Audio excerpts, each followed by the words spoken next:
अस्सलाम अलैकुम प्यारे बच्चों। आज की कहानी एक ऐसे बच्चे के बारे में है जो हर वक्त किसी न किसी चीज की जिद किया करता था। इस बच्चे का नाम अली था।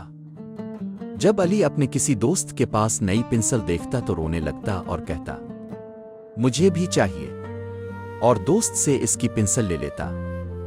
जब वो किसी कजिन के घर जाता और वहां खिलौने देखता तो उन्हें घर ले जाने की जिद करता। कभी कभी तो चुपके से अपने कजिन का खिलौना अम्मू के बैग में डाल देता। जब वो अम्मू के साथ बाजार जाता तो रास्ते में जितनी भी जंक फूड की दुकान नजर आती वो वहीं खड़ा होकर रोने लगता, मुझे टॉफी चाहिए, मुझे चिप्स चाहिए। और अगर वो घर में होता तो कभी अम्मू का मोबाइल लेकर इस पर कार्टून देखने की जिद करता और कभी गेम खेलने की। अरे परेशान मत हो, ये अब की बात नहीं हो रही। आप तो बहुत अच्छे बच्चे हैं ना। आप अली जैसे तो नहीं हैं जो हर बात पर जिद करने लग जाएं। फिर जानते हैं क्या हुआ। अली के दोस्त ने स्कूल में इसके साथ बैठना छोड़ दिया क्योंकि वो अली की रोज रोज की जिद से तंग आ गया था। अली के कजिन भी इससे नाराज हो गए। जब भी अली उनके घर जाता वो अपने सारे खिलौने छुपा देते और कुछ भी इसके सामने नहीं रखते।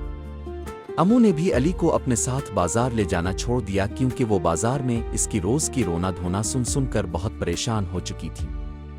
फिर अली की नज़र भी कमजोर हो गई जिसकी वजह से डॉक्टर ने इसे हर वक्त ऐनक पहनने का कहा और मोबाइल देखने से सख्ती से मना कर दिया।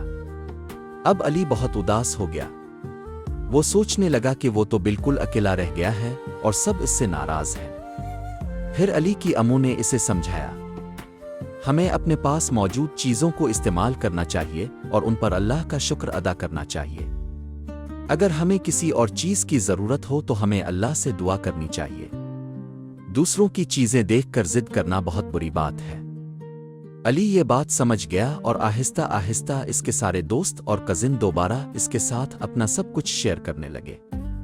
तो प्यारे बच्चों, अब आप मुझे बताएं, अब तो ऐसी जिद नहीं करते ना। आप बहुत अच्छे बच्चे हैं, ऐसा करना भी नहीं चाहिए। और ये जरूर बताइएगा कि आपको ये कहानी कैसी लगी। और अगर आपका कोई दोस्त या कजिन आपसे नाराज है तो इसे कोई जबरदस्त सा तोहफा दें। और आज के बाद किसी का खिलौना, पेंसिल या कोई भी चीज लेने की जिद न करें, बल्कि अपनी चीजें भी दूसरों के साथ शेयर करेंगे ना ऐसा? अगर आपको ये कहानी पसंद आई हो तो फौरन यहाँ लाइक का बटन दबाएं और अगली कहानी का इंतजार करें। मैं इंशाअल्लाह बहुत जल्द एक नई कहानी के साथ वापस आऊंगी। अल्लाह हाफिज। मजीद वीडियोस के लिए मेरे चैनल को सब्सक्राइब करें।